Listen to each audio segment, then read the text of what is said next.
dar uma boa tarde, um bom dia, uma boa noite, dar as nossas boas-vindas para todo mundo que tem acompanhado e participado desse ciclo de estudos. Eu me chamo Mariana Dutra, faço parte do Instituto Diáspora Brasil junto com meu colega Álvaro Lima e outros muitos que estão aqui nessa conversa hoje. Acho que vou dar umas orientações gerais, básicas, né, de pedir para a gente manter o nosso microfone mudo e depois que o professor Alex fizer a apresentação dele, a gente vai abrir para uma conversa de perguntas, comentários.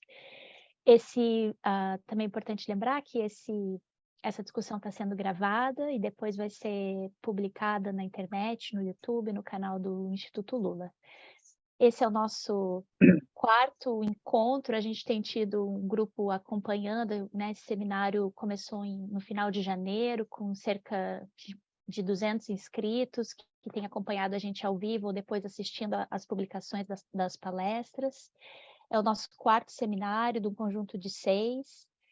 A gente hoje aqui recebe o professor Alex Guedes Brum com o tema Políticas de Vinculação do Estado Brasileiro para suas comunidades no exterior. Esses seminários têm como objetivo abordar a imigração...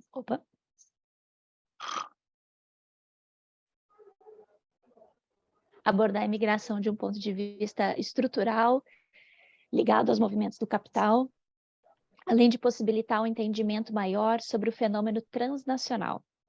Essas palestras também vão proporcionar um panorama da diáspora brasileira e explorar as ligações entre migrações...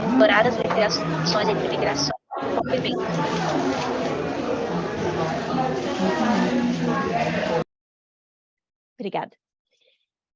Quem conduz esse trabalho, né, essa parceria do Instituto Lula com o Instituto Diáspora Brasil, e eu acho que eu vou convidar o professor Luiz para dar uma saudação para a gente também, em nome do Instituto. Luiz Fernando. Oi, Mariana. Boa tarde a todas e todos. Aqui ainda é à tarde, mas, enfim, bom dia para as pessoas que estão aí no período da manhã e boa noite ao pessoal que nos acompanha ao vivo também no fuso horário europeu ou japonês. Queria, em primeiro lugar, agradecer ao Alex Guedes Brum por aceitar o nosso convite, vir aqui dividir o seu conhecimento com a gente, e sempre saudar você e o Álvaro, que estiveram aí à frente dessa organização pelo Instituto Diáspora Brasil, né, e convidar as pessoas para acessar as redes sociais, o site do Instituto Lula, para acompanhar esse e os outros debates que estamos realizando. Mais um bom debate para todos nós e um bom trabalho. Obrigada. Então, vou apresentar um pouquinho um resumo do currículo do Alex, que é doutor em História e Política pela Fundação Getúlio Vargas, mestre em Estudos Estratégicos da Defesa e da Segurança pela Universidade Federal Fluminense e autor do livro Brasileiros no Exterior, O Caso da Flórida. Pesquisas políticas da Argentina, Brasil e México para os emigrantes e seus descendentes no exterior. Alex, tenho certeza que isso não foi tudo, mas espero que tenha sido suficiente para apresentar um pouco da tua trajetória. Muito obrigada por estar aqui com a gente nesse sábado. Obrigado, Mariana. Em primeiro lugar, quer dizer, boa tarde a todos e a todas.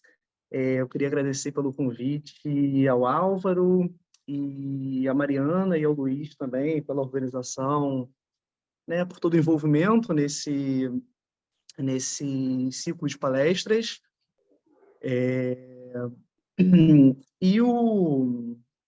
Sinto-me muito honrado, né? Eu tenho colaborado como membro do Conselho Consultivo também do Instituto Diáspora Brasil e sou pesquisador da Brasil International Foundation, localizada na Flórida. E eu vou falar um pouquinho para vocês hoje sobre as chamadas políticas de vinculação, né? Antes eu vou apresentar o objetivo da apresentação, que é apresentar as políticas de vinculação, né, como eu chamo, do Brasil para as comunidades brasileiras no exterior. E aí eu vou falar especificamente das políticas de vinculação, né, que estão inseridas dentro das políticas migratórias e dentro também das políticas de imigração, mas aqui o foco não vai ser aquelas políticas que buscam gerenciar, né, a saída, mas sim aquelas com o objetivo de vincular a comunidade brasileira no exterior, né? Essa apresentação ela vai estar dividida entre o Brasil como um país de imigração, que eu vou falar um pouquinho, abordar bem brevemente, né, esse fenômeno muito atual, que já dura algumas décadas, estimativas atuais, as principais dificuldades enfrentadas, o tema das remessas, o fenômeno da imigração qualificada também, e as políticas de vinculação de 1995 a 2016. E aí, por que esse foco? Porque esse foi o foco tanto da minha dissertação quanto da minha tese. Então, eu tenho um olhar mais profundo sobre esse período de tempo, e aí depois eu vou fazer uma comparação com o que aconteceu durante o governo Bolsonaro e o que tem acontecido agora nesse novo governo Lula, né? Mas o foco até 2016, fazendo uma comparação com esses dois outros governos. E assim, eu acho muito importante, antes de eu falar, né, apesar do foco ser as políticas de vinculação, antes falar um pouco do fenômeno da imigração no Brasil, que ele ainda é muito pouco discutido, apesar de ser emergente na academia, estarem surgindo várias iniciativas, né, para abordar esse fenômeno, mas ele ainda é muito pouco falado quando comparado ao fenômeno da imigração no Brasil, que apesar de numericamente muito menor do que a imigração, ainda é muito mais abordada tanto na academia quanto pela imprensa e também como foco, como objeto de políticas públicas.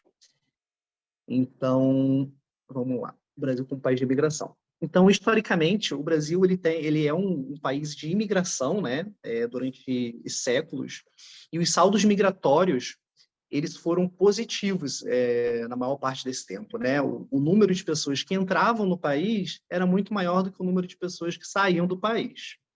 Mas, a partir da década de 50, a imigração ela começa a surgir ali bem devagar, mas ela começa a surgir enquanto fenômeno. Brasileiros começam a ir para os Estados Unidos, um pouco mais tarde para o Paraguai também. Na década de 60 e de 70, né, os exilados políticos, muitos foram para a Europa também, e muitos aqui mesmo na América do Sul, mas esse fenômeno ele começa a se constituir enquanto abre aspas, né, problema social. Então, isso começou devagar na década de 50, mas ali o Brasil ainda tinha um fluxo migratório nulo, né? Ou seja, o número de quem saía ainda era mais ou menos o que o número de pessoas que entravam. Ficou assim na década de 60 e de 70, e aí na década de 80, a imigração ela surge enquanto uma grande questão aqui no Brasil, apesar de não ser muito discutida. O Brasil ele surge enquanto um país de imigração, entre aspas, né? Porque o fenômeno da imigração ele continua acontecendo, né? E modificando aí no decorrer das décadas, mas a imigração ela começa a ser numericamente mais importante, né? O número de pessoas que saíam do país passou a ser maior e o saldo migratório ele começa a ser negativo. E quais foram as motivações que levaram esses brasileiros a emigrar? Assim, é difícil a gente pontuar uma causa, mas ela foi predominantemente econômica, né? As crises econômicas ali na década de 80 e de 90, elas deram um empurrão nessa imigração, mas não foram a única motivação. Teve também a maior disponibilidade de informações sobre o trabalho no exterior, né? Como decorrência ali das melhores tecnologias de informação e de comunicação, a questão da insegurança urbana no Brasil, cada vez mais latente, e terras férteis e baratas e oportunidades de garimpo de ouro foram uma grande causa da imigração para países vizinhos, e Então, assim, claro, se a gente perguntar para na verdade, como causa da imigração, é difícil a gente pontuar um fenômeno. Na verdade, é uma grande mescla de fatores que fazem com que os brasileiros emigrem, né? E muitas das causas, muitas vezes declaradas, quando a gente conversa, entrevista alguém, na verdade, nem sempre é a causa principal. Muitas vezes existem questões mais subjetivas que acarretam na imigração, né, de forma até mais importante. E aí, na década de 80 e 90, ocorre uma expansão do fenômeno migratório para além da esfera de poucos estados emissores, principalmente na década de 90. Então, se inicialmente, na década, quando eu falo inicialmente ali, é o início da imigração, digamos assim, mais como fenômeno de massa, né? Então, se no início era principalmente ali da região de Minas, da região sudeste, no decorrer das décadas, esse fenômeno ele se expande, né? E aí a gente tem não só alguns poucos destinos, isso passa a se expandir, e a gente tem imigrantes, um número importante de imigrantes, né? Apesar de diferentes escalas em todas as unidades da federação, indo também para um número cada vez maior de países de destino.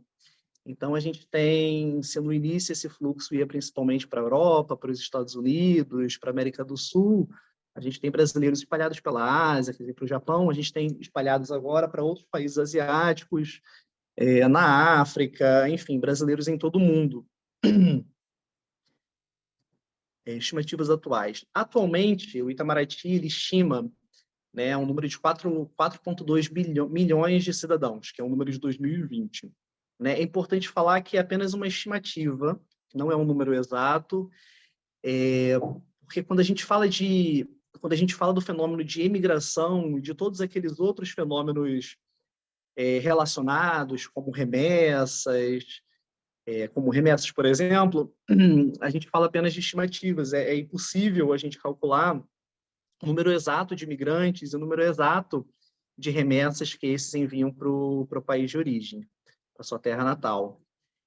Então, esse número, ali eu tenho aquele quadro ali, ele fala, né, em 2009, 3,1, e aí esse número ele fica mais, ele diminui um pouquinho em 2002, depois ele continua a crescer e atualmente a gente vence esse número recorde.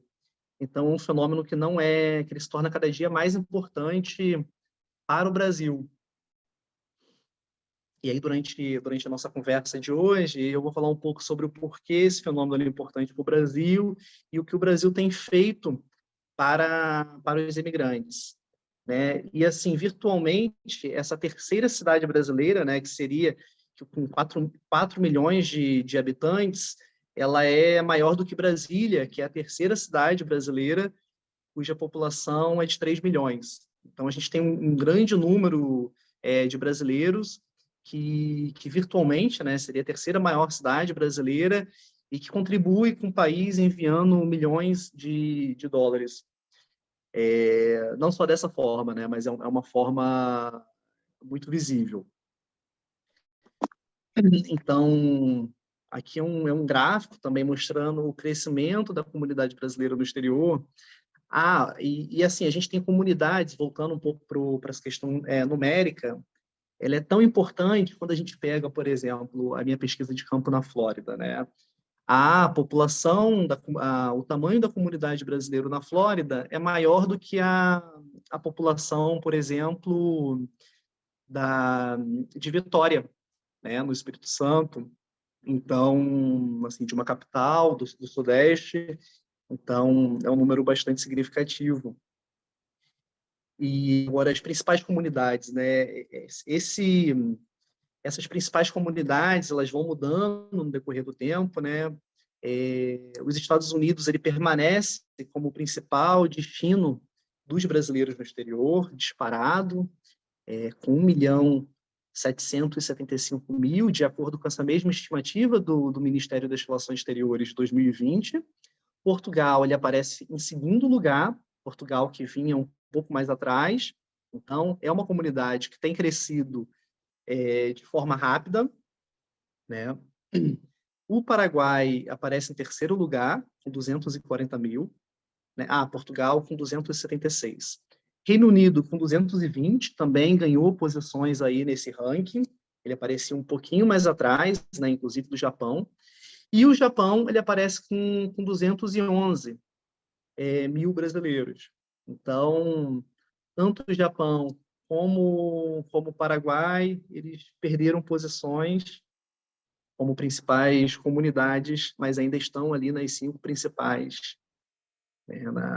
E aí depois vem, então, Estados Unidos, Portugal, Paraguai, Reino Unido, Japão. Logo após vem a Itália, Espanha, Alemanha, Canadá e França. O Canadá também ele aparece ali ganhando posições. Então, a gente vê que entre os 10 primeiros é basicamente América do Norte, né? Japão, quer dizer, Ásia, principalmente Japão, e a Europa.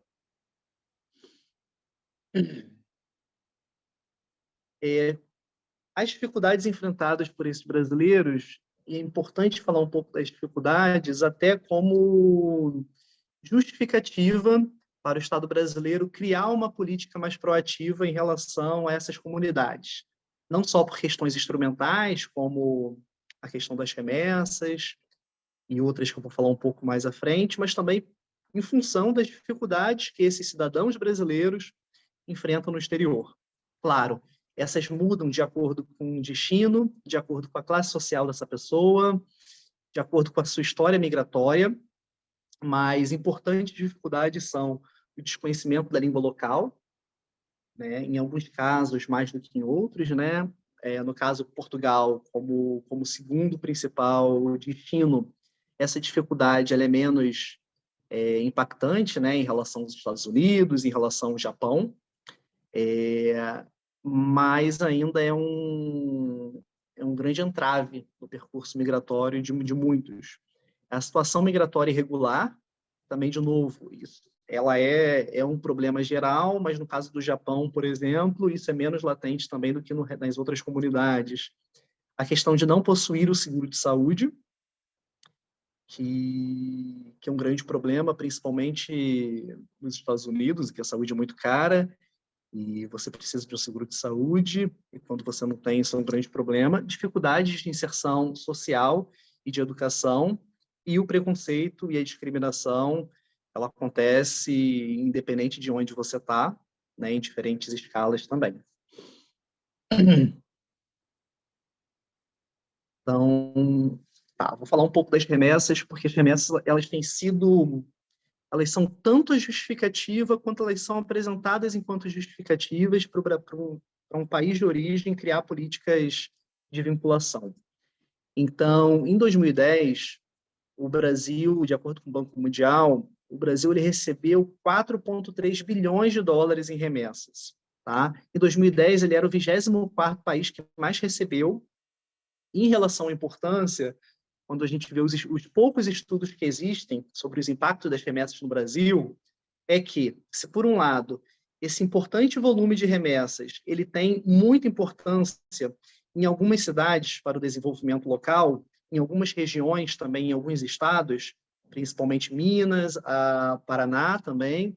No plano macro, quando a gente pensa no Brasil como um todo, elas ainda representam menos de 1% do PIB nacional, que difere bastante do México e difere também de muitos outros países de origem ali na América Central. Então, ele é um impacto no desenvolvimento que ele ainda não é visível para o Brasil como um todo, mas é muito visível para algumas regiões, como em Minas e algumas outras, em Goiás e também no Paraná. Então, em 2022, esse valor ele atingiu um recorde de 4,7 bilhões de dólares, de acordo com o Banco Central. E, assim, esse é o valor oficial contabilizado. Se a gente pegar as contribuições que são enviadas através de um computador que manda para o Brasil, através de uma pequena quantia enviada de maneira, por exemplo, quando traz, né, na mala, objetos enviados. Então, esse valor, esse é um valor que ele cresce, né, quando são levadas contribuições informais. E a gente tem alguns estudos, por exemplo, sobre o México, que levam a entender que, por exemplo, essas remessas elas têm diversos impactos Inclusive, essa questão dos objetos enviados, né? Quando, por exemplo, um micro-ondas, quando foi enviado um micro-ondas para uma pequena comunidade no México, esse micro-ondas é utilizado para fins produtivos. Qual o impacto disso, por exemplo, no pequeno bar, no vilarejo? Então, esses objetos enviados também, eles impactam financeiramente tanto no desenvolvimento local, né, quanto tem um impacto na economia de modo geral. E é muito importante também a gente, de novo, né, quando a gente falou ali do número de brasileiros no exterior, tem essa discrepância entre as estimativas, e a mesma coisa acontece no caso das remessas.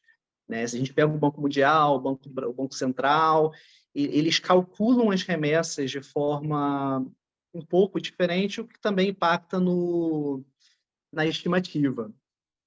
Tá? Então, a imigração qualificada, ela também tem alta.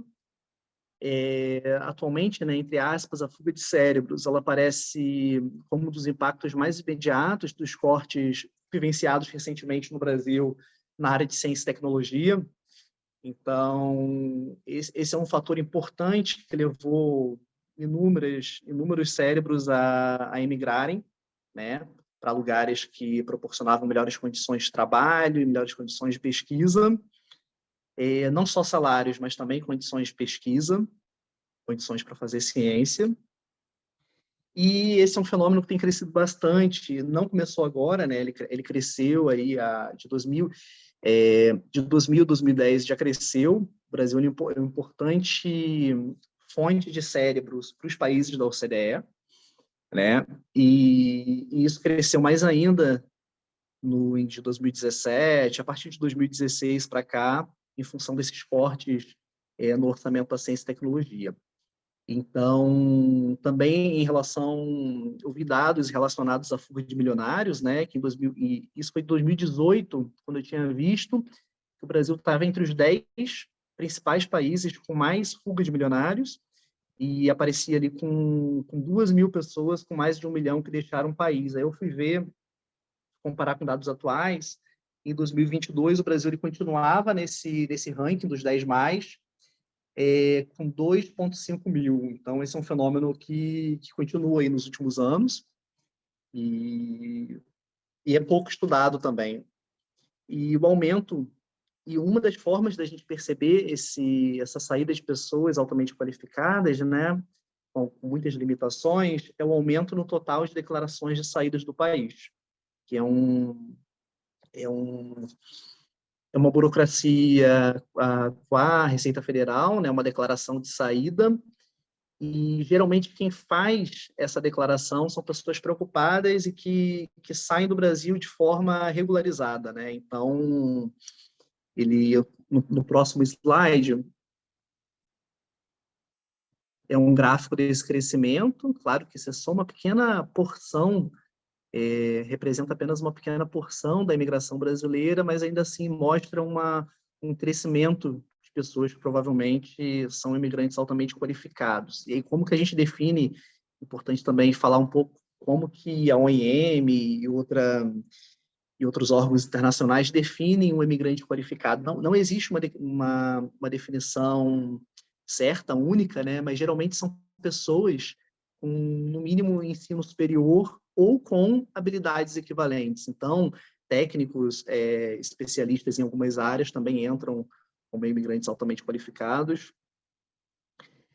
E agora eu vou falar um pouco sobre as políticas de vinculação, né, que é o tema central aqui desse trabalho. Quando foi mesmo que a gente começou a apresentação? Foi 1h15? 11, 1h20, mais ou menos. Então, assim, eu falei um pouquinho ali, o que seria? A gente tem, dentro das políticas migratórias, a gente tem as políticas de migração, né, as políticas de imigração, claro que, e a gente tem, dentro dessas políticas de imigração, a gente tem as chamadas políticas de recuperação do imigrado. Né? E aí, como você recupera um imigrante, né, entre aspas? A gente tem as políticas de vinculação e as políticas de retorno. as políticas de retorno, elas pressupõem um retorno físico do imigrante para o país de origem, que muitas vezes não é possível, não é desejável, e nem é, como um país democrático, né? O cidadão ele tem direito de migrar para onde ele quiser. Então, a gente nem pensa que, dependendo do país que a gente está analisando, a gente vai estudar ainda políticas de controle de população, que não é o caso do Brasil. Então, aqui a gente tem... Essas políticas são divididas em políticas de retorno, elas são implementadas em diversos países do mundo, né? E as políticas de vinculação, que são políticas com o objetivo de vincular, de efetivar os vínculos entre os cidadãos que vivem fora do país de origem com a sociedade de origem. Essa definição do Mármora, que foi um grande pesquisador de imigração aqui na América do Sul, e trabalhou também na OIM, e assim, é importante também falar que a política de retorno ela não exclui a política de vinculação e vice-versa. Você pode, muitas vezes, existem casos de países que buscam estimular, né, o retorno do seu cientista, né, altamente qualificado no exterior e cria políticas para isso, mas, ao mesmo tempo, ela mantém uma política de vinculação com o objetivo de criar vínculos entre o país de origem e essa comunidade no exterior. Então, eu vou dar alguns exemplos para vocês. Esse retorno, claro, no caso, é um retorno voluntário, né, baseado na forma de estímulos, uma série de estímulos que os países de origem criam para que o cidadão volte, e ele é focado no imigrante altamente qualificado. Geralmente, ele é focado na questão da fuga de cérebros, ele tem como objetivo trazer o pesquisador, né, de volta para o país de origem para trabalhar em universidades ou em centros de pesquisa.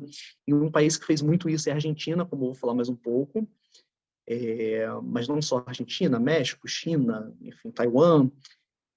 E pulando, tá, por que vincular? Então, acho que muitos de vocês devem estar se perguntando, tá, mas por que um país de origem, eu vou separar entre país de origem e país de destino. Por que um país de origem ele tentaria vincular esse cidadão que mora fora, né? É importante falar que esse não é um fenômeno exclusivo do Brasil, isso vem acontecendo, isso acontece, na verdade, há centenas de anos, mas tem crescido muito a partir da década de 90.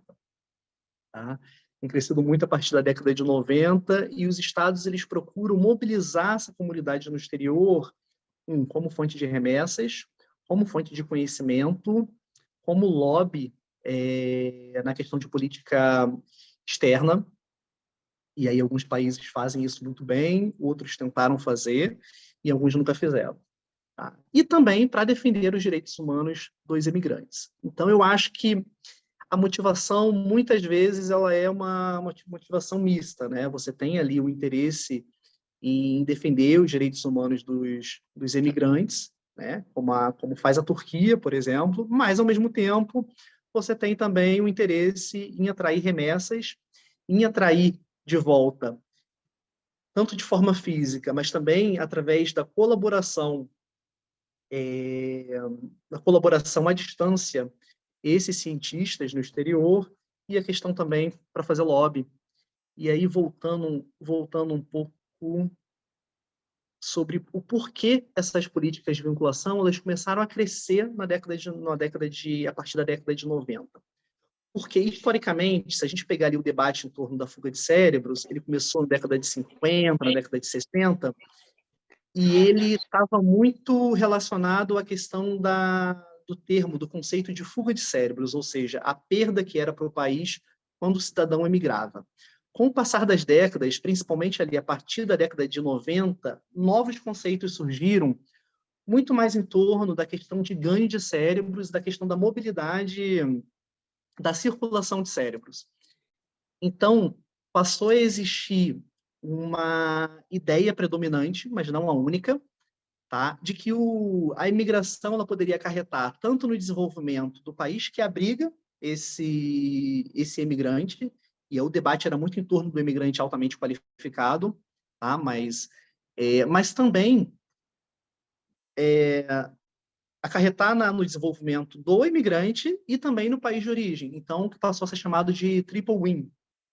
Tá? E esse discurso internacional, assim, eu vou usar a palavra discurso internacional porque não existe um consenso, né?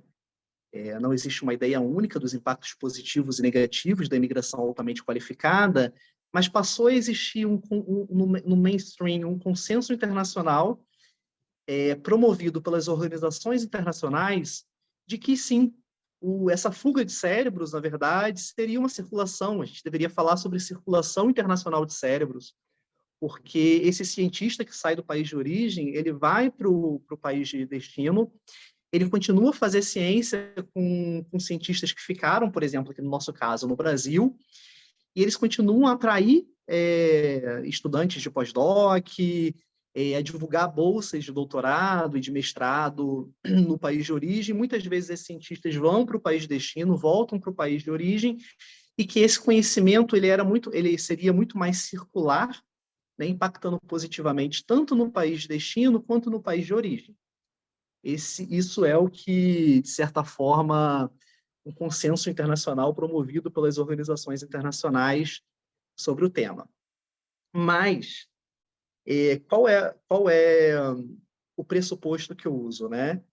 É que se o impacto ele é positivo ou negativo, bem, isso não importa como motivação para as políticas de vinculação. O que importa seria o fato de que você pode extrair impactos positivos, né? Por mais que acarrete negativamente no desenvolvimento do país de origem, para a ciência brasileira, mesmo que isso ocorra, a gente pode ainda atrair externalidades positivas, né, que podem contribuir com a ciência brasileira, mesmo à distância.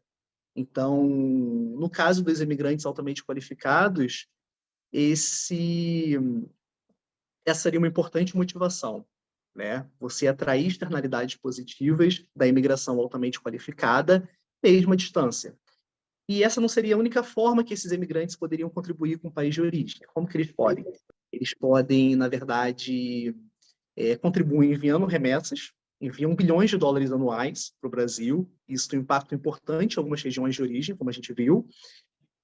Também, essa diáspora ela pode atuar, apesar de ser muito pouco discutido no caso brasileiro, como um ator na política externa.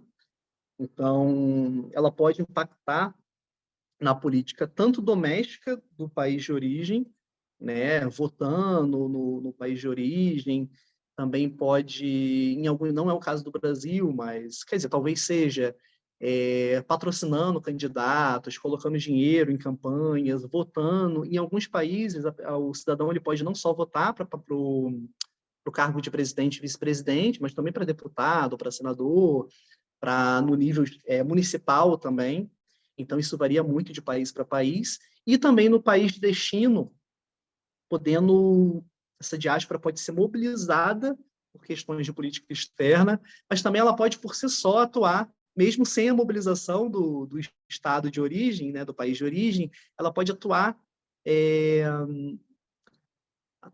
mobilizar, né, esses grupos, né, tanto a favor do estado de origem, do país de origem, como contra, em alguns casos. Esse não é o caso do Brasil, mas é o caso, por exemplo, de Cuba, né, que a gente tem comunidades atuando ali no exterior, tanto contra o país de origem. Então, é muito importante que um país ele crie políticas de vinculação, não só por questões instrumentais, mas também por questões de direitos humanos. Como a gente viu, os cidadãos eles enfrentam inúmeras dificuldades fora, e essas políticas podem facilitar a vida do cidadão no exterior. E aí, pulando aqui, então, falei um pouco desse novo mantra ao redor dessa relação migração e desenvolvimento, né? E esse novo mantra é aquela ideia de que eu falei, de que o cidadão ele pode contribuir do exterior, né, de diferentes formas, e de fato pode. Tá? Então, como vincular, né? Então, a gente tem eu uso um modelo que ele mescla contribuições de diversos autores, E, assim, eu separo em reformas institucionais, que basicamente são reformas implementadas no âmbito do Ministério das Relações Exteriores ou de outras instituições governamentais, para poder dar um suporte melhor para essas comunidades no exterior. Tá? E elas são bem importantes. No caso, também existem as políticas de investimento, que são políticas que têm como objetivo atrair remessas e investimentos desses cidadãos no exterior. E aí, um caso que eu vou falar um pouquinho mais à frente de peso no cenário internacional foi o caso mexicano, com o programa 3x1, que para cada dólar enviado pelo mexicano nos Estados Unidos, o governo federal entrava com mais um, o governo estadual com outro, e dependendo do caso, o governo municipal com outro. Então, vou falar mais um pouquinho adiante, a extensão de direitos, tá? Que é muito importante, se você quer vincular esse cidadão lá fora, que você implemente reformas com o objetivo de estender direitos. E quais seriam esses direitos? Basicamente, direitos políticos, é o direito a ser cidadão do país, né? Ter a dupla nacionalidade. Parece uma coisa, muitas vezes, tidas como certas, né? Mas não é. Em muitos países não existe essa possibilidade. Então, você possibilitar a manutenção de dupla cidadania é também uma política de vinculação. E a outra seria a extensão do voto no exterior. Então, permitir o voto do exterior também é uma política de vinculação. E aí, cada país faz de uma forma. Na maior parte dos casos, é permitido apenas o voto para presidente, mas em outros casos também para deputado e também no âmbito municipal. E também muitos países eles têm se engajado na oferta de serviços no exterior.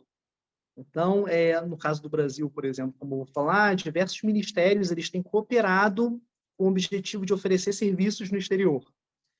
E aí esses serviços podem ser na área de educação, pode ser na área da saúde, na área do trabalho. Enfim, cada estado, cada país ele tem atuado de uma forma, e o Brasil ele foi bastante engajado durante um certo tempo nessa área.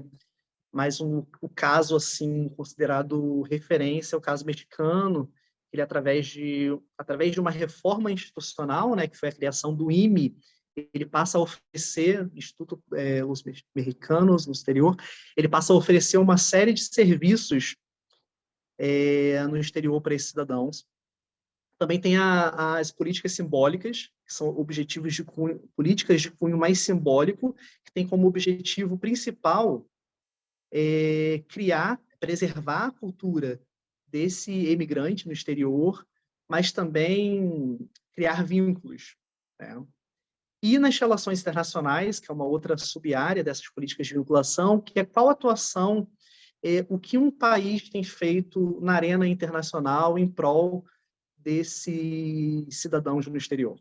Tá? E, por último, a gente tem aqui a cooperação com a sociedade civil, que ela pode ocorrer tanto uma cooperação do país com organizações sediadas no território nacional, como também com organizações de brasileiros no exterior ou outras organizações da sociedade civil que se encontram fora do território nacional. Então, antes de falar sobre o caso brasileiro, eu acho importante ressaltar que isso já existe em todo o mundo. Né? Metade dos estados dos países da ONU, elas já têm alguma instituição em algum nível da federação focada na diáspora, vamos chamar de diáspora. E dentre esses, existem algumas de nível ministerial, existem ministérios da diáspora, em alguns países existem em nível subministerial, no segundo escalão, e aí também com foco na diáspora, e outras secretarias, subsecretarias. Então, cada país tem criado, metade dos países do mundo tem algum órgão focado na diáspora. E aí, isso, como eu falei, a partir da década de 90, isso começou a surgir, foi ampliado nos anos 2000. Aqui na América do Sul, a gente viu essas políticas surgirem fortemente, ganharem força na década de 2000, com com governos progressistas ganhando força. Então, esse foi o caso do Equador, com Correia, esse foi o caso do Brasil, com Lula, esse foi o caso da Argentina, com Néstor. Então, isso ganhou muita força na década de 90, na década de 2000.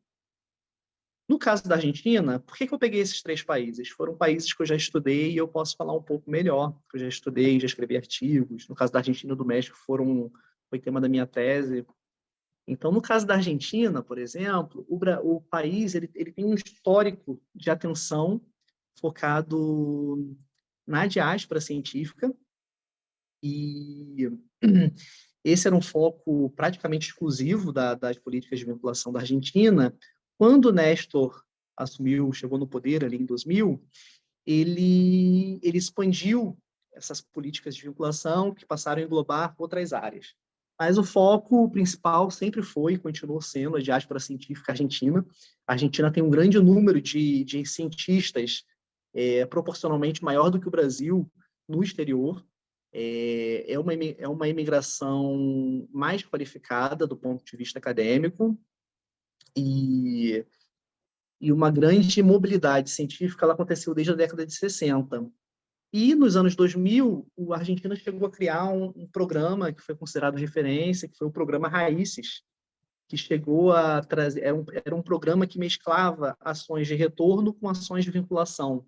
Então, ao mesmo tempo que ele tentou ali trazer de volta para a Argentina, dando uma série de facilidades para esses cientistas que residem no exterior, ela também tentou e chegou a trazer, eu acho que no último dado que eu vi, foram milhares, eu não sei se foram acho que foram 2.000 cientistas que voltaram à Argentina para trabalhar em universidades públicas, e isso chegou a ser colocado como política de Estado na Argentina.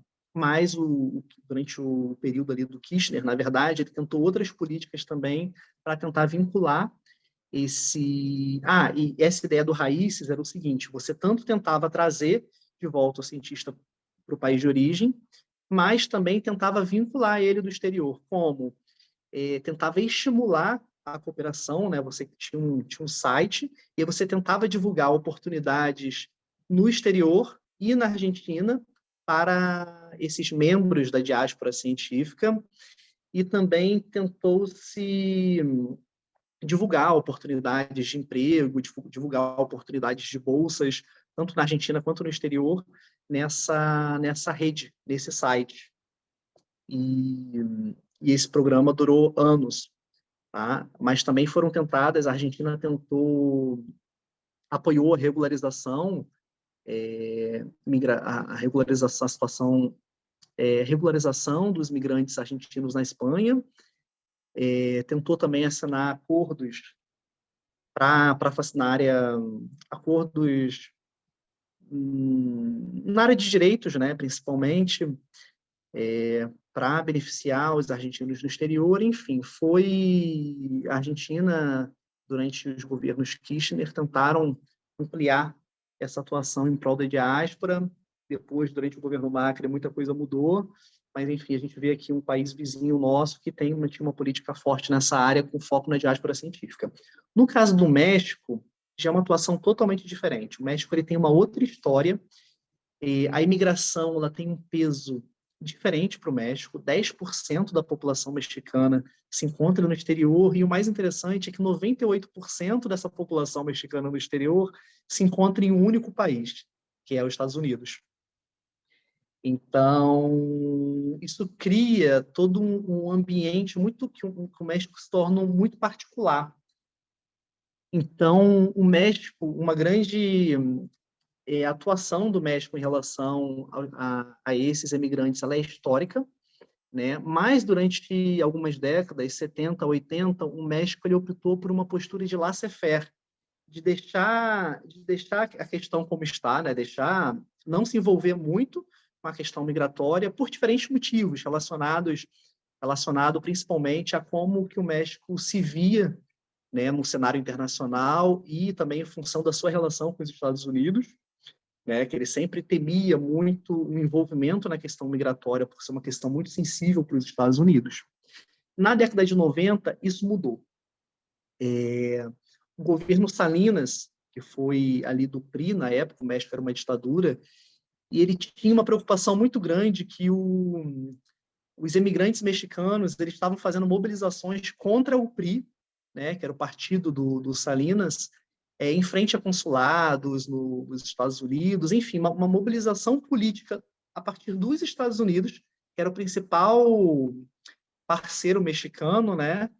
E aí, com muito medo do que poderia acontecer ali, as consequências para o PRI, o México ele resolveu criar políticas de vinculação, mas com um objetivo muito instrumental, no sentido de cooptar essa diáspora no exterior para objetivos de política doméstica e de política externa. Então, durante ali as negociações do NAFTA, né, o Salinas ele tentou mobilizar essa comunidade no exterior, e de fato ela foi mobilizada, né, ela não foi fundamental, mas ela foi mobilizada, teve uma série de iniciativas, de encontros entre o partido que governava o México para tentar mobilizar no Senado e no Congresso estadunidense posições mais favoráveis ao acordo, que era o principal objetivo de política externa mexicana naquele momento.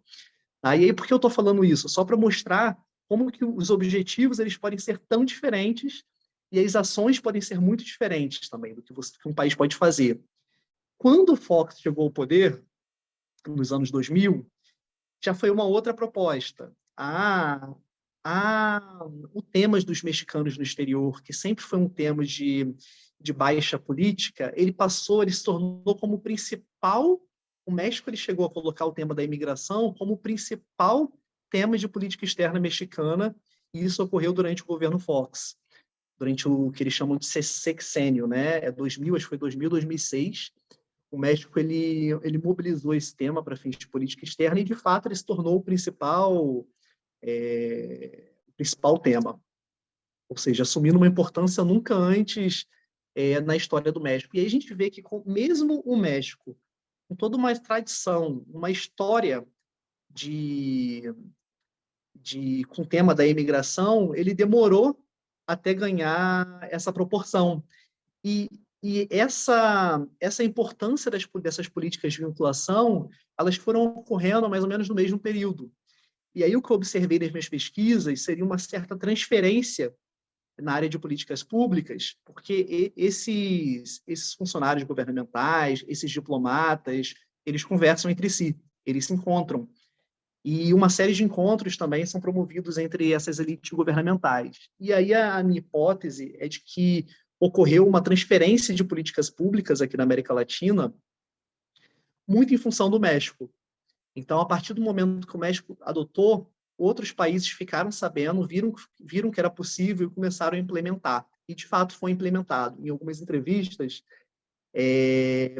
foi dito, né, que foi em conversas informais, em encontros informais, que ficaram sabendo dessas políticas e tentaram depois a implementação, tanto que os nomes muitas vezes são iguais. E o México ele criou também um conselho consultivo, seria um conselho consultivo da diáspora, que se encontrava com uma certa regularidade com o presidente, com membros do governo mexicano. E aí o que permitiu o México implementar essa diversidade de serviços no exterior, muitas vezes em comparação com o próprio governo americano, foi a criação do IME.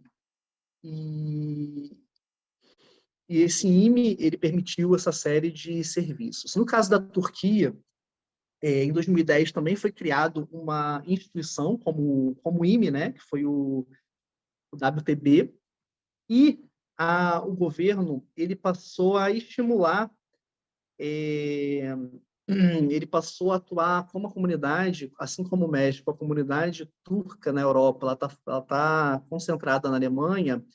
O governo de Erdogan ele passou a estimular a diplomacia da diáspora, a utilizar essa diáspora em prol da diplomacia turca, que no caso ali naquela época o principal objetivo era ser membro da União Europeia. Então existiam cartas, declarações, diversos pedidos do Erdogan pedindo para a diáspora turca, que muitas vezes já se encontram ali em cargos políticos na Alemanha de se envolver pedindo, né, atuar em prol dessa entrada da Turquia na União Europeia.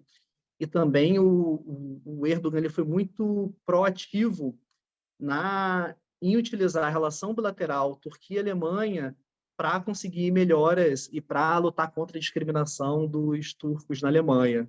Mas, enfim, eu só quis usar aqui como exemplo para mostrar como que governos de países médios têm utilizado em prol da diáspora, em prol da diplomacia. Então, vamos falar de Brasil agora, que é o nosso caso. E aí O eu vou te dar Brasil um alerta do tempo. Eu tenho quanto tempo? Mais pouco tempo. Pouco tempo, tá. Vamos ver. Você tem mais alguns slides ainda, né? Mais uns 10 minutos, acho que rola. Tá, então tá. Tá, Na área de reformas burocráticas, o principal foi que, a partir da década, ali no meio da década de 90, o FHC, durante o governo FHC, até então, o Itamaraty ele se limitava à prestação de serviços de assistência e proteção consular. E aí mudanças ocorreram entre 95 e 2016. Tá? Uma série de decretos presidenciais ocorreram, tá? Para possibilitar essas mudanças. Eu vou falar aqui das principais. De 95, ocorreram ali, a partir de 95, ocorreram reformas para tornar no Itamaraty, no Ministério das Relações Exteriores, para se especializar cada vez mais no tema da comunidade brasileira no exterior. Então, em 95, foi criado o NAB, que era o Núcleo de Assistência aos Brasileiros no Exterior. Tá? Em 2004, foi criada a Subsecretaria-Geral de Cooperação e Comunidades Brasileiras no Exterior. Agora, o importante foi, em 2007, foi criada a Subsecretaria-Geral das Comunidades Brasileiras no Exterior, a SGEB. Por que isso ocorreu? Por vários motivos. Principalmente por causa do contexto da época, que teve ali o assassinato do Jean Charles. A partir disso, foi criada toda uma mobilização. Esse tema, ele passou naquele momento a se tornar importante, né? Teve a CPMI da imigração. Esse tema ele se tornou importante para o governo brasileiro e o governo brasileiro criou essa Subsecretaria-Geral das Comunidades Brasileiras no Exterior, que está no nível, não é um ministério, mas está no nível logo abaixo. Então, foi muito importante essa criação das SGEB, porque que eu chamo de SGEB, né? Várias iniciativas políticas que surgiram foram criadas a partir dessa reforma institucional. Então, logo depois, em 2010, o Itamaraty ele foi oficialmente colocado na coordenação de toda a ação governamental federal integrada para as comunidades no exterior, o que já acontecia de forma natural, né, anteriormente, mas existe diversos ministérios se envolveram, como vai ficar claro aqui, mas o Itamaraty ele sempre foi uma peça fundamental. Em 2010, a SGEB ela passou a comportar também a Coordenação Geral de Planejamento e Integração Consular. Na área de políticas de investimento, eu costumo falar que o governo federal ele atua de forma muito tímida.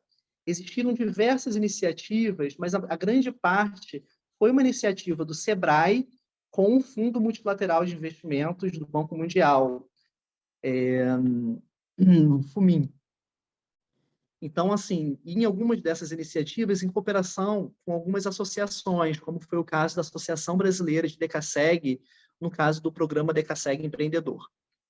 O governo federal ele só foi se envolver, na verdade, praticamente em 2013, com o Projeto Andorinhas, que aí foi uma parceria do governo do estado de Goiás, em parceria com o Itamaraty, o Banco do Brasil e o SEBRAE Minas, que tinha ali como objetivo orientar e preparar os imigrantes goianos ou os beneficiários das remessas que aplicaram e pretendem aplicar recursos financeiros em atividades produtivas em Goiás.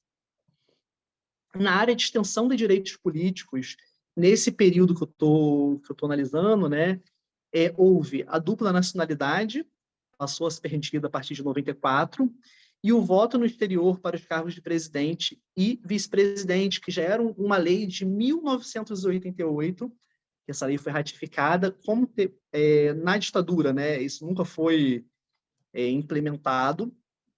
E aí, a partir da redemocratização, né, o brasileiro pôde votar a partir do exterior. No caso dos serviços, foram feitas uma série de iniciativas em diferentes áreas em prol dessa comunidade no exterior, né? Quando crise no exterior, né, a questão de recursos para alimentação, cobertores, alojamento, prestação de informações em caso de morte, o retorno ao país, repatriação, né, em casos extremos. Na área da saúde, foi criado o CIS Fronteiras, o Sistema Integrado de Saúde, né? Essa foi uma iniciativa do Ministério da Saúde. Na área de educação, o INSEJA, né? O Exame Nacional para a Certificação de Jovens e Adultos, ele passou a ser oferecido no exterior, uma iniciativa do INEP, junto com o Ministério da Educação, quer dizer, do INEP, do Ministério da Educação, né, vinculado com o Ministério das Relações Exteriores. No caso na área trabalhista, foi criado o Espaço do Trabalhador Brasileiro, foi uma iniciativa do Ministério do Trabalho e do Emprego, do MTE, junto com o Ministério das Relações Exteriores. As políticas simbólicas, elas têm aquele duplo objetivo que eu falei antes, de proporcionar o acesso à cultura nacional aos imigrantes e seus descendentes, e, ao mesmo tempo, agir como um meio de manutenção e criação de vínculo com o país de origem.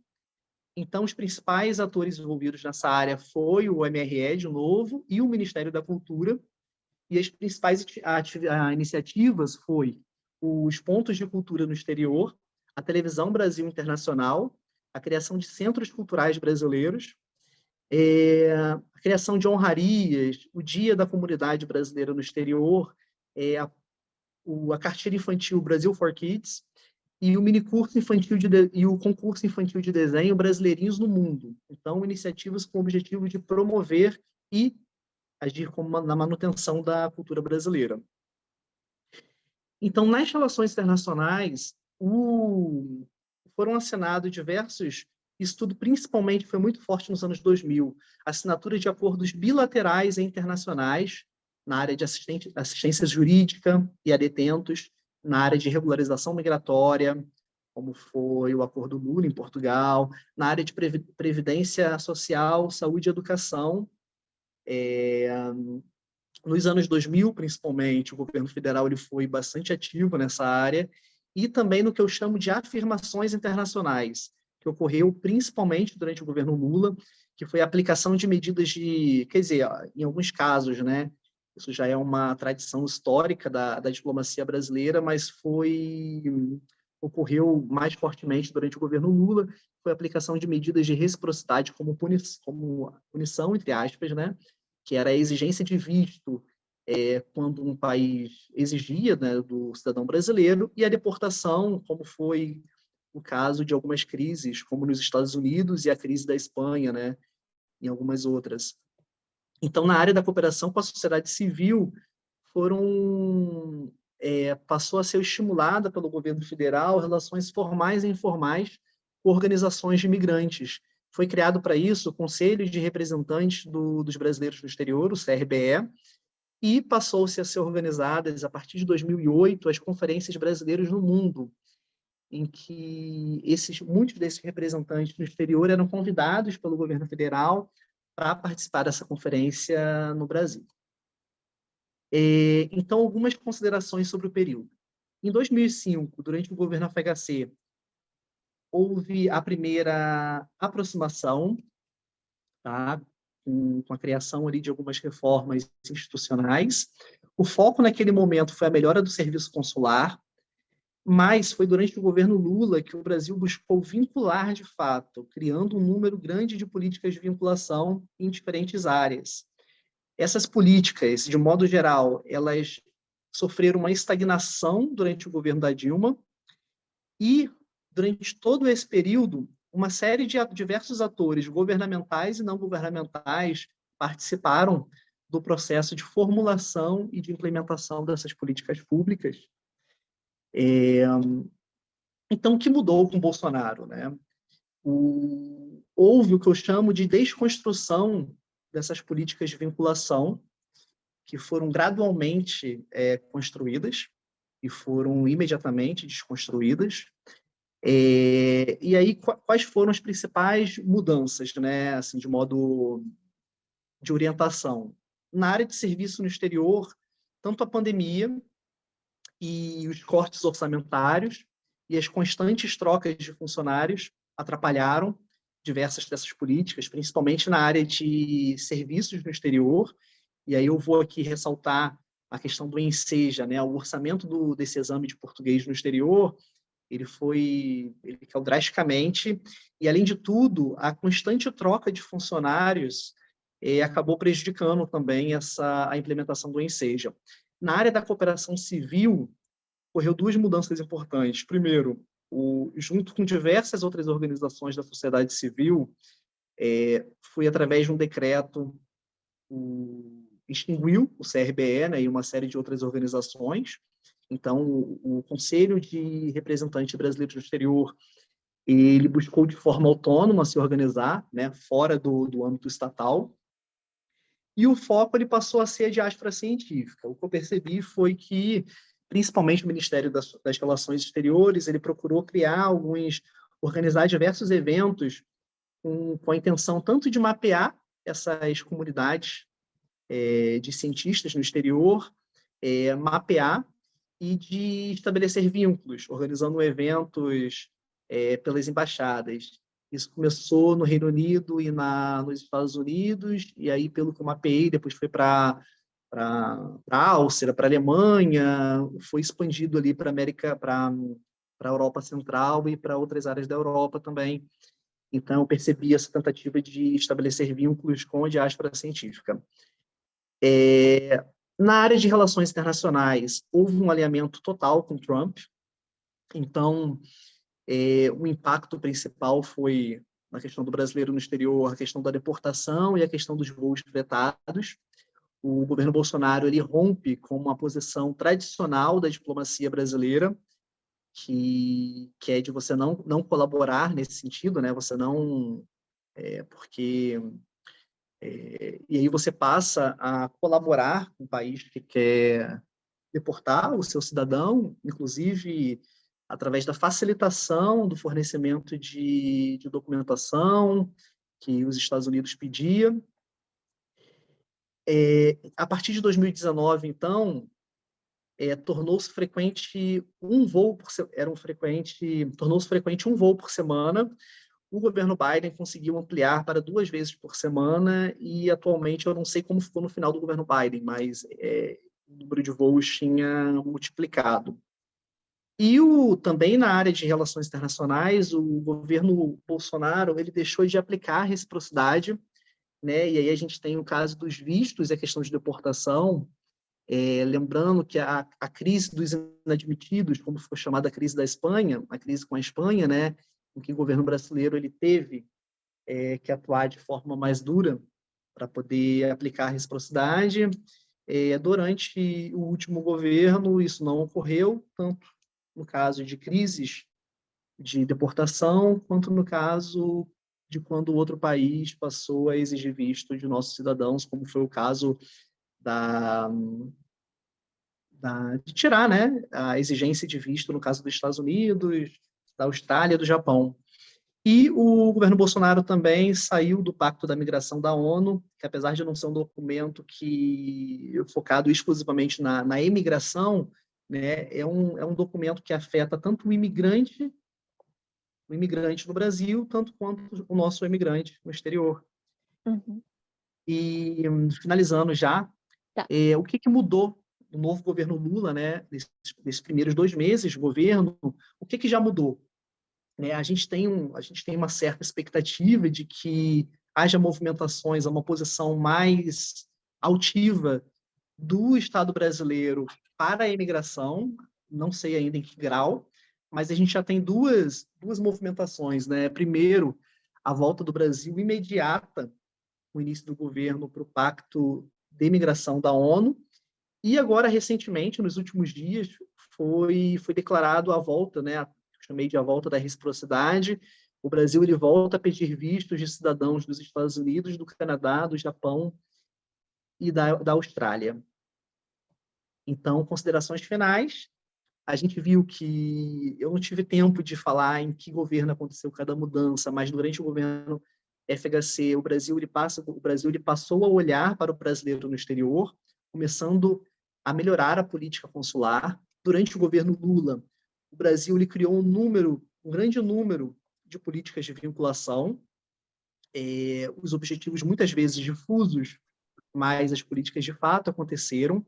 Durante o governo Dilma, houve uma manutenção / estagnação na evolução dessas políticas de vinculação, e durante o governo Bolsonaro houve uma certa desconstrução de algumas políticas, uma reorientação de foco para o imigrante altamente qualificado. E é isso, gente. Muito obrigado pelo espaço, para poder compartilhar com vocês, e obrigado. Ei, Alex, obrigada. Tava tão bom que eu me perdi no controle do tempo também aqui, te dando avisos, desculpa. Mas eu quero agradecer muito, foi incrível, uma aula mesmo, acho que um passeio na história, assim, né, uma visão de contexto geral e chegando até no que já está acontecendo. Bom, tem meus comentários, mas acho que antes eu vou abrir, né, o microfone está aberto. Pessoal, se te fazer perguntas, depois a gente devolve para você comentar, por favor. Eu penso que tem uma pergunta no chat. Você vê o chat, Alex? Tem uma pergunta da Cristina, que eu penso que, de alguma forma, você respondeu com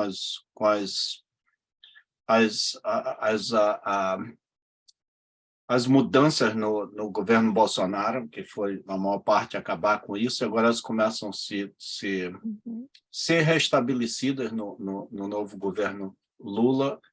E tenho aqui, não parece uma contradição, o governo Bolsonaro estabeleceu uma relação de diáspora científica com os países. Você tem exemplos desses eventos, encontros científicos?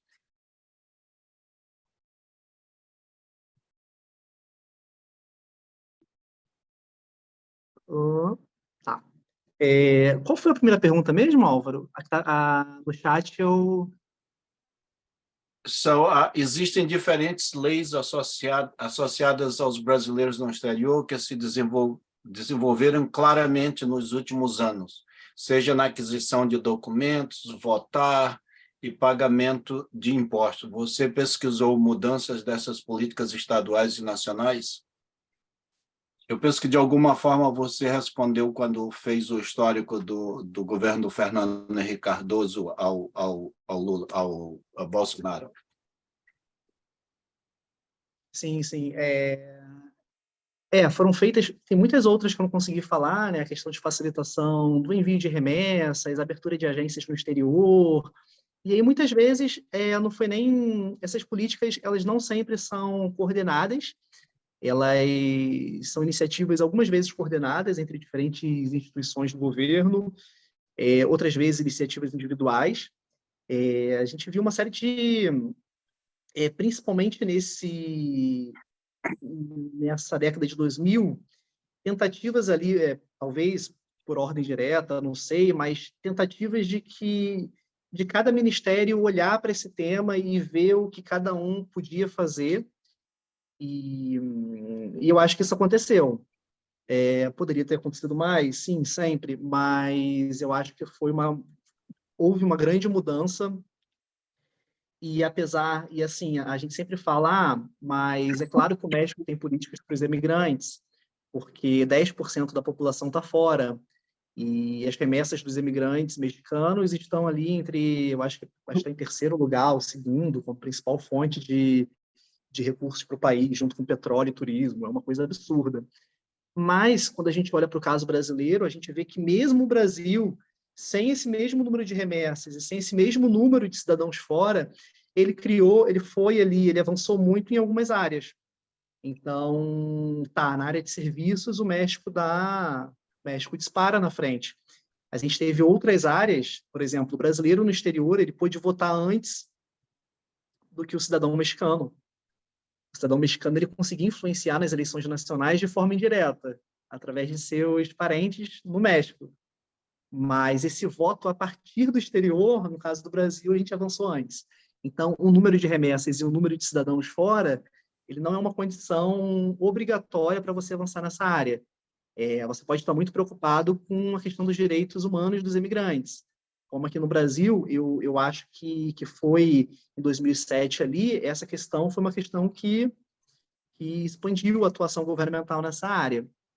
Sobre a questão da contradição da posição do governo Bolsonaro em relação à diáspora científica, sim, de fato é uma contradição, né? Ao mesmo tempo que a gente tem aqui, assim, a gente está expulsando nossos cientistas do Brasil, a gente tem um Ministério das Relações Exteriores, aí eu não sei também quem tem interesse nisso, não acredito que seja um interesse do presidente, mas a gente tem uma movimentação do Ministério das Relações Exteriores em prol dessa diáspora científica, que já tinha começado no governo Dilma também. Isso eu não falei. Na época da Dilma foi criado o Instituto Diáspora Brasil, que já tinha esse objetivo de criar vínculos, e aí você premiava cientistas de renome no exterior, você tentava organizar eventos, mas aí depois, com o governo Temer, isso foi cortado, e aí o Bolsonaro meio que veio uma volta dessa aproximação. Mas o interessante é que, no caso do governo da Dilma, o foco não era o imigrante altamente qualificado, ele teve um peso. Mas no caso do governo Bolsonaro, praticamente rompeu, de certa forma, com a cooperação com organizações da sociedade civil de modo geral, e, ao mesmo tempo, o foco foi todo para a questão dos pesquisadores e cientistas lá fora. Tem mais uma perguntinha aqui. Do Miguel, professor Alex. Se os imigrados brasileiros, 4,4 milhões, cerca de 2% da população brasileira, e ele comenta que isso pode ser até 30% maior, tivesse que se espelhar em outro país com forte tendência de aumento de imigração, qual país seria esse que a gente deveria seguir, que o Brasil poderia seguir o exemplo? E eu acho que eu vou também já emendar aqui com o meu comentário, minha pergunta para você, e aí você responde junto, que a gente tem só mais uns 10 minutos. Qual que você olha, assim, principalmente nessas experiências de sucesso do México, né, de sucesso, mas de muita inovação na forma de fazer as políticas de vinculação, se existiu algum papel e participação da sociedade civil, né? Qual foi a força motora, assim, dessa inovação? De onde veio? Da academia, iniciativa do governo, sociedade civil, um conjunto? Perfeito. Assim, para mim, eu acho que toda essa política ela não pode ser só instrumental, como foi lá no caso do início do governo mexicano, na época do Salinas. O brasileiro no exterior, ele é um cidadão brasileiro. Então, eu acho que a política de vinculação ela tem que ser baseada na questão dos direitos humanos, de que forma o governo de origem ele consegue promover, facilitar a vida do brasileiro lá fora, e ele pode fazer isso de diferentes formas, né, dialogando na área de relações internacionais, promovendo encontros, enfim, ele consegue facilitar, como a gente viu, de diversas formas. E, ao mesmo tempo, também, esse país de origem ele pode procurar obter externalidades positivas, né? Ele pode tentar obter vantagens, como de que forma ele pode engajar uma diáspora científica em prol da diplomacia brasileira. De que forma o imigrante altamente qualificado lá fora ele pode atuar na diplomacia científica, que é uma área da diplomacia. Então, de que forma, por exemplo, os cidadãos brasileiros nos Estados Unidos podem se organizar para conseguir alguma vantagem e de que forma o país de origem ele pode estimular isso. Claro. Vou pedir para virar a tua câmera. Desculpa. Você está de cabeça para baixo. Here we go. Ué, agora tá? Não, tá ótimo. Agora tá certo? Tá ótimo. Eu estava no chat. Eu acho que vira, então. E aí eu acho que é isso. A gente tem que olhar para os bons exemplos, né, fora. Lembrando também que todo bom exemplo, ele é bom exemplo porque ele está baseado num contexto. Então, de que forma a gente pode se espelhar, por exemplo, no caso mexicano, mas levando em consideração também as nossas diferenças, né? No caso do Brasil é bem diferente do caso mexicano. Mas de que forma, o que a gente pode extrair de positivo? Isso foi feito. A Casa do Trabalhador, por exemplo, ela foi baseada na ideia lá janelas nos consulados mexicanos. Então, isso foi feito nos últimos 20 anos, que é se espelhar nesses países. Mas eu acho que tem que ser uma política baseada principalmente na questão dos direitos humanos, na questão de dialogar com outros países em prol de iniciativas de regularização migratória, como aconteceu com Portugal, dialogar, fazer pressão na relação bilateral para melhorar a vida, criar acordos, criar políticas para facilitar, para diminuir os custos das remessas, né?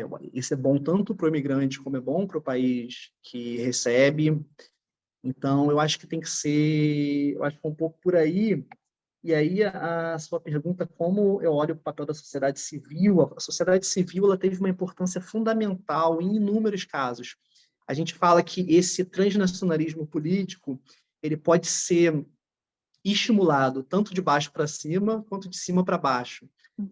Mas eu acho que, em muitos casos, o ideal é que seja uma via de mão dupla, né? Que seja um transnacionalismo político promovido tanto pela sociedade civil, que muitas vezes começou, foi assim no México, foi assim no Marrocos, e no caso da Argentina, não.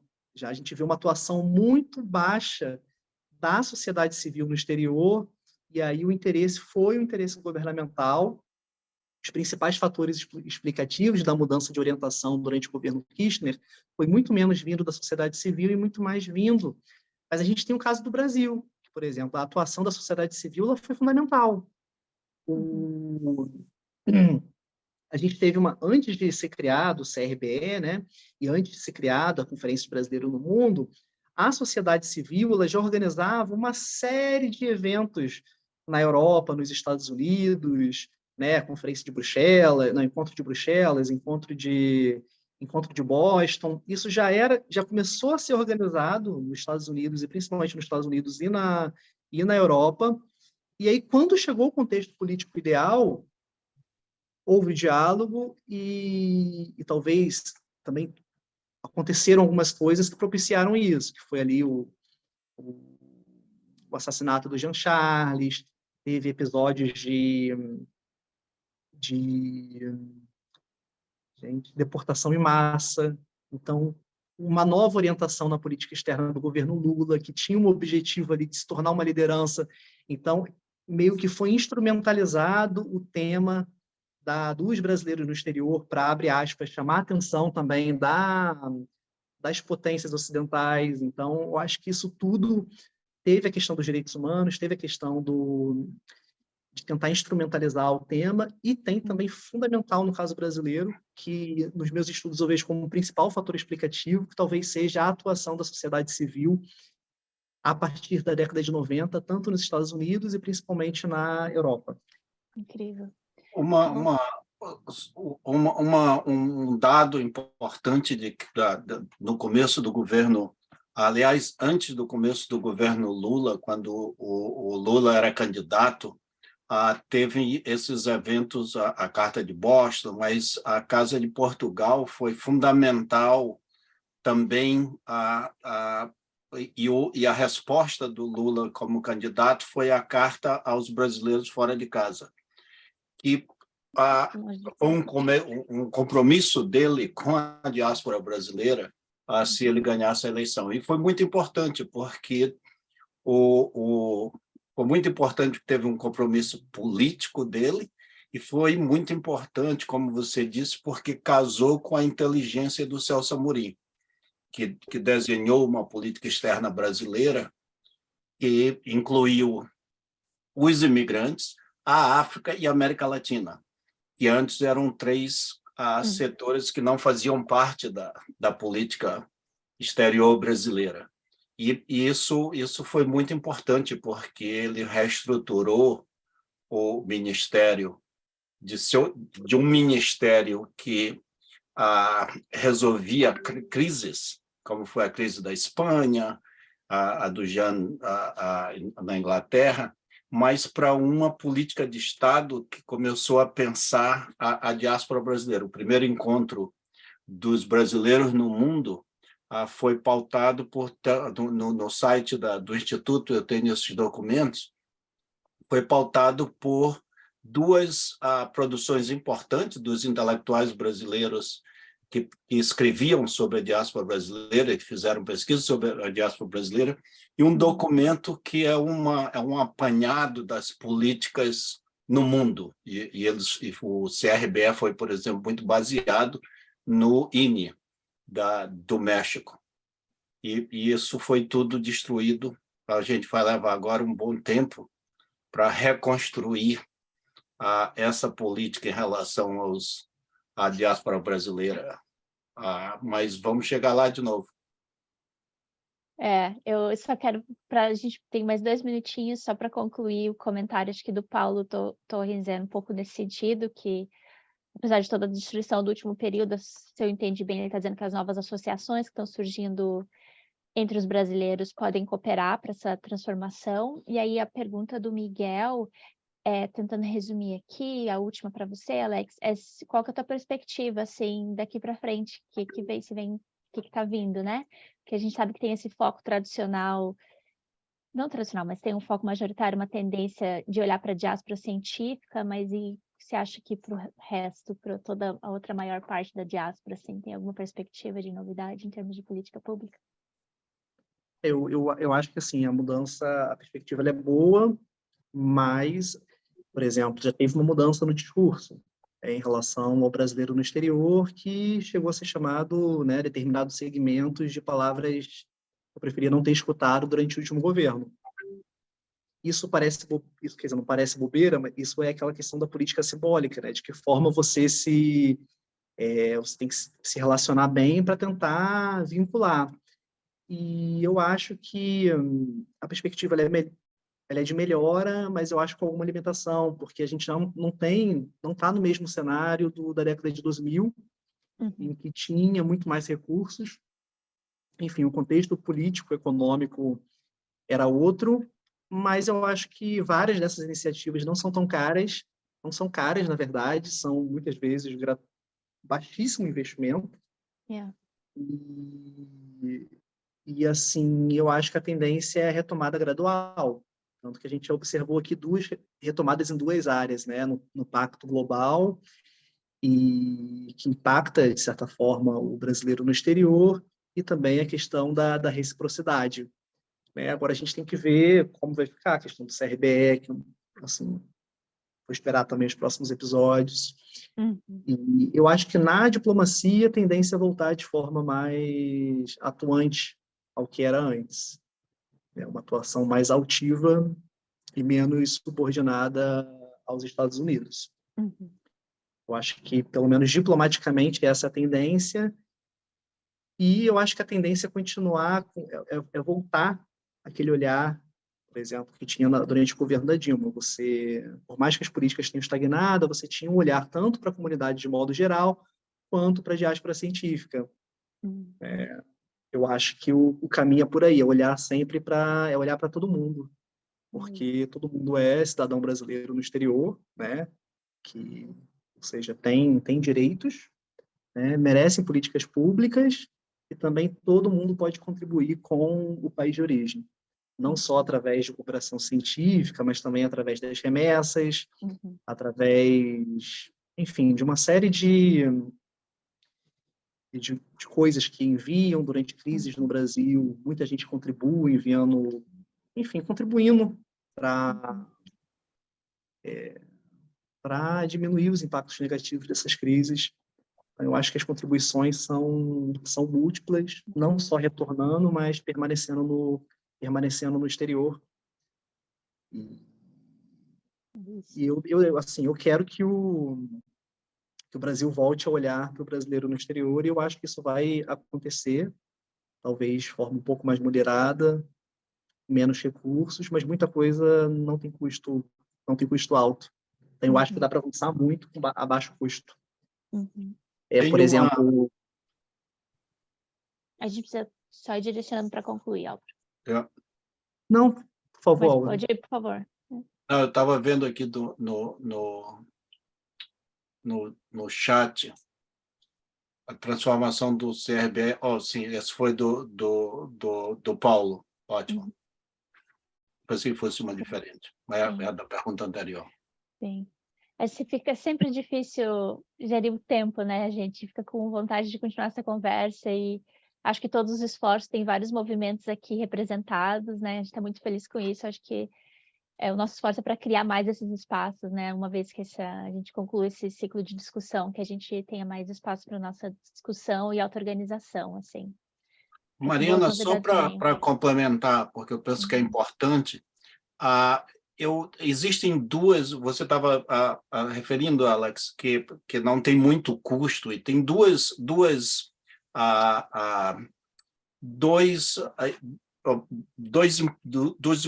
importantes mudanças que estão já na mesa da presidência, que foram trabalhadas pelo CRBE, por nós, pelo o MBE, que é a eliminação dessa coisa do Brasil a exportar brasileiro dos Estados Unidos, deportar brasileiro dos Estados Unidos sem direito à defesa, o que é um absurdo que o próprio governo brasileiro deixa aviões entrarem no Brasil com brasileiros acorrentados, alguns deles crianças acorrentadas no avião. Isso não depende de dinheiro, depende de uma decisão política. E o outro é o governo pressionar e articular com a Câmara dos Deputados para aprovar a PEC de 1216, que é a PEC que elimina da Constituição brasileira a possibilidade dos brasileiros perderem a nacionalidade brasileira quando adquirem a dupla nacionalidade, o que é um risco para todos nós, porque hoje todos nós temos o risco de perder a nacionalidade brasileira, a não ser que você tenha uma dupla nacionalidade por ascensão, por ascensão, porque os seus avós ou pais têm nacionalidade estrangeira, e no outro caso, que é um caso em que o ministro Barroso pisou na bola feio, que é o caso onde o governo onde você está, o estado onde você está, ele te força a ter a nacionalidade, porque senão você não pode morar no país, trabalhar ou ter direitos civil. E o parecer do Barroso foi que, se você tem green card nos Estados Unidos, você não precisa ter a nacionalidade, porque o green card te dá todos os direitos de morar, trabalhar e direitos civis nos Estados Unidos, o que é um absurdo, porque você, por direitos civis, você inclui o direito de votar, de ser votado. O green card não te dá isso, o green card não te garante a permanência no país, você não pode viajar livremente. Se você tem um green card, você perde a nacionalidade. Se você tem um green card, você não adquire direitos americanos, todos os postos de trabalho do governo federal, alguns de estadual, você não tem acesso. E essa PEC foi aprovada pelo Senado, está na Câmara para análise e deve ser aprovada rapidamente, porque não existe nenhuma vantagem para o governo brasileiro tirar a nacionalidade dos brasileiros, porque você vai ficar tem toda essa coisa de que você tem que voltar, a diáspora voltar, e é um absurdo que você quer que a diáspora volte, mas você tira a nacionalidade dela. Não faz o menor sentido isso. Sim. Entrou mais um comentário aqui. Então, tem uma informação no chat, vou pedir para o pessoal olhar, ler lá direto, porque a gente precisa encerrar, infelizmente. Mas é o começo de uma conversa. Agradecer a todo mundo que ficou até o final. Agradecer o Alex pela incrível apresentação, por ter disponibilizado para a gente. Agradecer os movimentos que estão aqui representados também, que a gente está continuando esse diálogo para fazer essas mudanças acontecerem. Lembrar todo mundo que a gente ainda tem mais 3 palestras com o professor Márcio Postman no dia 25 de março, sobre regimes de acumulação e fluxos migratórios. Acho que aquela boa análise histórica e crítica que a gente gosta de fazer e de discutir junto. Depois, no dia 8 de abril, a professora Viva Chomsky, que vai discutir e apresentar o livro dela de como a imigração se tornou ilegal, vai ser uma palestra em inglês com interpretação simultânea. E no dia 22 de abril, para concluir, o professor Ricardo Antunes sobre ilegalidade da força de trabalho migratória e expropriação do capital. Então, sempre a cada 15 dias, no sábado, a gente faz essa conversa. Muito obrigada e a gente segue em contato, pessoal.